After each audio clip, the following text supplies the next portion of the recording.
ಎಲ್ರಿಗೂ ನಮಸ್ಕಾರ. Welcome back to the cook book YouTube channel. ಇವತ್ತಿನ ರೆಸಿಪಿ ಬಂದು ಕ್ರೀಮಿ ಗ್ರೀನ್ ಚಿಕನ್ ರೆಸಿಪಿ.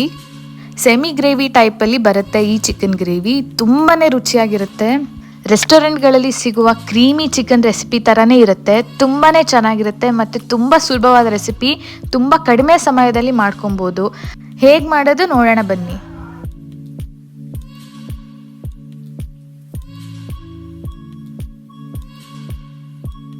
ಮೊದಲನೇದಾಗಿ 2 kg ಚಿಕನ್ ತೊಗೊಂಡಿದ್ದೀನಿ. ನೀಟಾಗಿ ತೊಳ್ಕೊಂಡು ಒಂದು ಪ್ಲೇಟಲ್ಲಿ ನಾನು ಇದನ್ನು ಎತ್ತಿಟ್ಕೊಂಡಿದ್ದೀನಿ. ಈರುಳ್ಳಿ ತೊಗೊಂಡಿದ್ದೀನಿ ಒಗ್ಗರಣೆಗೆ. ಒಂದು 2 ಈರುಳ್ಳಿ ಬೇಕಾಗುತ್ತೆ. 1 ಟೊಮ್ಯಾಟೊ ಇದು ರುಬ್ಬಕ್ಕೆ. 2 ಕಪ್ ಕೊತ್ತಂಬರಿ ಸೊಪ್ಪು ಬೇಕಾಗುತ್ತೆ. ಒಂದು 10 ರಿಂದ 15 ಹಸಿಮೆಣಸಿನ್ಕಾಯಿ ಬೇಕಾಗುತ್ತೆ. 1 ಬೌಲಷ್ಟು ಪುದೀನ ಸೊಪ್ಪು, 2 ಸ್ಪೂನಷ್ಟು ಗರಂ ಮಸಾಲ, 2 ಸ್ಪೂನಷ್ಟು ಚಿಲ್ಲಿ ಪೌಡರ್, ಒಂದು 4-5 ಸ್ಪೂನು ಶುಂಠಿ ಬೆಳ್ಳುಳ್ಳಿ ಪೇಸ್ಟು, 2 ಸ್ಪೂನಷ್ಟು ಧನಿಯಾ ಪುಡಿ ಮತ್ತು 2 ಸ್ಪೂನಷ್ಟು ಕಾಳು ಮೆಣಸು. ನಾನಿಲ್ಲಿ ಸ್ವಲ್ಪ ಫ್ರೆಶ್ ಕ್ರೀಮ್ ತೊಗೊಂಡಿದ್ದೀನಿ. 1 ಕಪ್ಪಷ್ಟು ತೆಂಗಿನ ತುರಿ ಮತ್ತು ರುಚಿಗೆ ಎಷ್ಟು ಬೇಕಷ್ಟು ಉಪ್ಪು, ಕರಿಬೇವು ಸೊಪ್ಪು. ಮೊದಲು ನಾವಿಲ್ಲಿ ಒಂದು ಮಸಾಲೆ ರುಬ್ಬಬೇಕಾಗತ್ತೆ. ಸೊ ಮಿಕ್ಸಿಗೆ ನಾನು ಇಲ್ಲಿ ಕರಿಬೇವು ಸೊಪ್ಪು ಹಾಕ್ತಾಯಿದ್ದೀನಿ.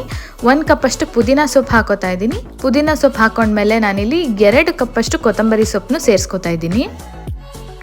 ಒಂದು 10 ರಿಂದ 15 ಹಸಿಮೆಣಸಿನ್ಕಾಯಿ. ನಿಮ್ಗೆ ಎಷ್ಟು ಬೇಕು ಅಷ್ಟು ಖಾರದ ಮೇಲೆ ಡಿಪೆಂಡ್ ಆಗುತ್ತೆ ಇದು. ನಾನಿಲ್ಲಿ 1 ಸ್ಪೂನಷ್ಟು ಮೆಣಸು ಕಾಳು ತೊಗೋತಾ ಇದ್ದೀನಿ. ಇಲ್ಲಿ ನನಗೆ ತುಂಬ ಖಾರ ಬೇಡ, ಅದಕ್ಕೋಸ್ಕರ 1 ಟೊಮ್ಯಾಟೊ ಹಾಕೋತಾ ಇದ್ದೀನಿ ಮತ್ತು 1 ಈರುಳ್ಳಿ. ಸೊ ಇಷ್ಟೂ ಇವಾಗ ಸ್ವಲ್ಪ ನೀರು ಸೇರಿಸ್ಕೊಂಡು ರುಬ್ಕೊಂಡು ಬರ್ತೀನಿ. ಸೊ ನಾನಿವಾಗ ರುಬ್ಬಿರೋ ಮಸಾಲೆನ ತೋರಿಸ್ತಾ ಇದ್ದೀನಿ. ನೋಡಿ, ಸ್ವಲ್ಪ ತರ್ತರಿಯಾಗೆ ರುಬ್ಕೊಂಡಿದ್ದೀನಿ. ಸೊ ಈಗ ನಾನು ಒಂದು ಪಾತ್ರೆಗೆ 1 ಬೌಲ್ ಆಗೋಷ್ಟು ಎಣ್ಣೆ ಹಾಕೋತಾ ಇದ್ದೀನಿ. ಸ್ವಲ್ಪ ಕಾದ ನಂತರ ಸೊ ಈಗ ನಾನು ಕಟ್ ಮಾಡಿ ಇಟ್ಕೊಂಡಿದ್ದಂಥ 2 ಈರುಳ್ಳಿ ಹಾಕೋತಾ ಇದ್ದೀನಿ. ಸೊ ಈರುಳ್ಳಿ ಎಲ್ಲ ನೀಟಾಗಿ ಫ್ರೈ ಆಗಬೇಕು. ಫ್ರೈ ಆದಮೇಲೆ ನಾವು ಇದಕ್ಕೆ ಚಿಕನ್ ಆ್ಯಡ್ ಮಾಡ್ಕೊಳ್ಳೋಣ. ಸೊ ಚಿಕನ್ ಅಷ್ಟೇ ಸ್ವಲ್ಪ ಈರುಳ್ಳಿ ಮತ್ತು ಎಣ್ಣೆ ಜೊತೆ ನೀಟಾಗಿ ಫ್ರೈ ಆಗಬೇಕು. ಸ್ವಲ್ಪ ನೀಟಾಗಿ ಫ್ರೈ ಆದಮೇಲೆ ನಾವು ನೆಕ್ಸ್ಟ್ ಇಂಗ್ರೀಡಿಯೆಂಟ್ನ ಆ್ಯಡ್ ಮಾಡ್ಕೊಳ್ಳೋಣ. ಸೊ ಚಿಕನ್ಗೆ ಈಗ ಉಪ್ಪು ಸೇರಿಸ್ಕೊತಾ ಇದ್ದೀನಿ. ಸೊ ಚಿಕನ್ ಈ ಸ್ಟೇಜಲ್ಲಿ ಸ್ವಲ್ಪ ಉಪ್ಪು ಹಿಡಿಯಬೇಕು. ಸೊ ಅದ್ರ ಜೊತೆಗೆ ಅರಿಶಿನ ಹಾಕೋತಾ ಇದ್ದೀನಿ. ಸೊ ಇದೆರಡನ್ನೂ ನೀಟಾಗಿ ಸ್ವಲ್ಪ ಮಿಕ್ಸ್ ಮಾಡ್ಕೊಬೇಕು.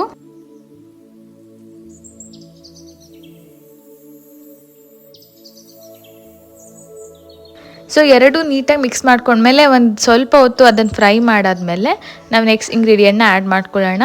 ನಾನಿಲ್ಲಿ ಸ್ವಲ್ಪ ಚಿಕನ್ನ ನೀಟಾಗಿ ಈ ಸ್ಟೇಜಲ್ಲೇ ಬೇಯಿಸ್ಕೊತೀನಿ. ಯಾಕಂದರೆ ಚಿಕನ್ ಬೆಂದಷ್ಟು ಚಿಕನ್ ಪೀಸೆಲ್ಲ ಸಾಫ್ಟಾಗಿ ತಿನ್ನೋಕ್ಕೆ ಸರಿಗಿರುತ್ತೆ. ಸೊ ಇದಾದಮೇಲೆ ನಾನಿಲ್ಲಿ ಒಂದು 4 ಟೇಬಲ್ ಸ್ಪೂನ್ ಆಗೋಷ್ಟು ಶುಂಠಿ ಬೆಳ್ಳುಳ್ಳಿ ಪೇಸ್ಟ್ನ ಹಾಕೋತಾ ಇದ್ದೀನಿ.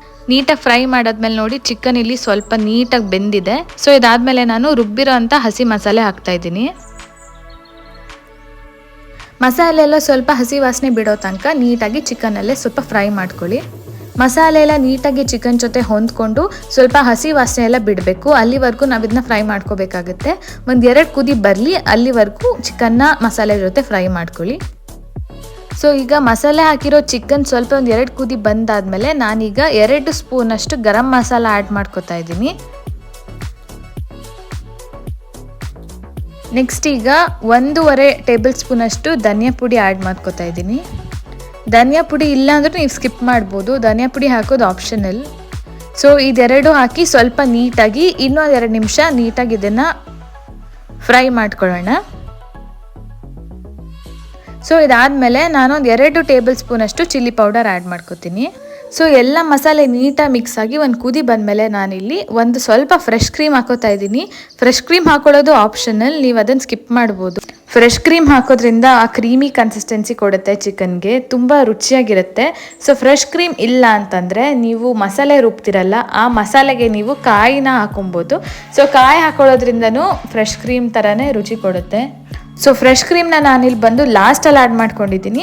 ಫ್ರೆಶ್ ಕ್ರೀಮ್ ಆ್ಯಡ್ ಮಾಡಾದಮೇಲೆ ತುಂಬ ಕುದಿಸ್ಕೊಬೇಡಿ. ಒಂದು 2 ತಿರುವು ಮಾಡಿ ಆಫ್ ಮಾಡಿಬಿಡಿ. ಸೊ ನೀವು ನೋಡ್ತಾ ಇರ್ಬೋದು ಚಿಕನ್ ಗ್ರೇವಿದು ಕನ್ಸಿಸ್ಟೆನ್ಸಿ ಎಷ್ಟು ಕ್ರೀಮಿಯಾಗಿ ಕಾಣ್ತಾ ಇದೆ. ಚಿಕನ್ ಗ್ರೇವಿದು ಕಲರು ನೋಡ್ಬೋದು ನೀವು ಎಷ್ಟು ನೀಟಾಗಿ ಚೇಂಜ್ ಆಗಿದೆ ಅಂತ. ಬ್ಯಾಚುಲರ್ಸ್ಗಳಿಗೆ ಒಂದು ಒಳ್ಳೆ ಈಸಿ ರೆಸಿಪಿ ಮಾಡ್ಕೊಳ್ಳೋಕ್ಕೆ ಮನೇಲೆ ತುಂಬ ಕಡಿಮೆ ಸಮಯದಲ್ಲಿ ರೆಡಿ ಆಗಿಬಿಡುತ್ತೆ ಈ ಒಂದು ಕ್ರೀಮಿ ಕನ್ಸಿಸ್ಟೆಂಟ್ ಆಗಿರೋ ಗ್ರೀನ್ ಚಿಕನ್ ಗ್ರೇವಿ. ಒಂದ್ಸತಿ ಈ ರೆಸಿಪಿ ಟ್ರೈ ಮಾಡಿ ನೋಡಿ, ನೀವೇ ಹೇಳ್ತೀರಾ ರೆಸ್ಟೋರೆಂಟ್ ಸ್ಟೈಲಲ್ಲೇ ಸಿಗೋ ಸೇಮ್ ಆ ಕ್ರೀಮಿ ಟೆಕ್ಸ್ಚರ್ ಇತ್ತು ಈ ಚಿಕನಲ್ಲಿ ಅಂತ. ಗೀ ರೈಸ್, ಚಪಾತಿ, ಇಡ್ಲಿ, ರಾಗಿ ಮುದ್ದೆ, ದೋಸೆ ಎಲ್ಲದಕ್ಕೂ ಒಂದು ಒಳ್ಳೆ ಕಾಂಬಿನೇಷನ್ ಆಗಿ ಬರುವಂಥ ಒಂದು ಚಿಕನ್ ಗ್ರೇವಿ ಇದು. ಎಲ್ಲರೂ ಈ ರೆಸಿಪಿನ ಒಂದು ಸತಿ ಟ್ರೈ ಮಾಡಿ ನೋಡಿ, ನೀವು ಮತ್ತೆ ಮಾಡೋದಕ್ಕೆ ಶುರು ಮಾಡ್ತೀರಾ. ಈ ಒಂದು ರೆಸಿಪಿ ನಿಮ್ಗೆ ಇಷ್ಟ ಆದರೆ ಕುಕ್ ಬುಕ್ ಯೂಟ್ಯೂಬ್ ಚಾನಲ್ನ ದಯವಿಟ್ಟು ಸಬ್ಸ್ಕ್ರೈಬ್ ಮಾಡಿ. ರೆಸಿಪಿ ಟ್ರೈ ಮಾಡಿ ಕಮೆಂಟ್ ಬಾಕ್ಸಲ್ಲಿ ಹೇಗೆ ಬಂತು ಅಂತ ತಿಳಿಸಿ. ಲೈಕ್ ಮಾಡೋದಂತೂ ಮರಿಬೇಡಿ. Thank you.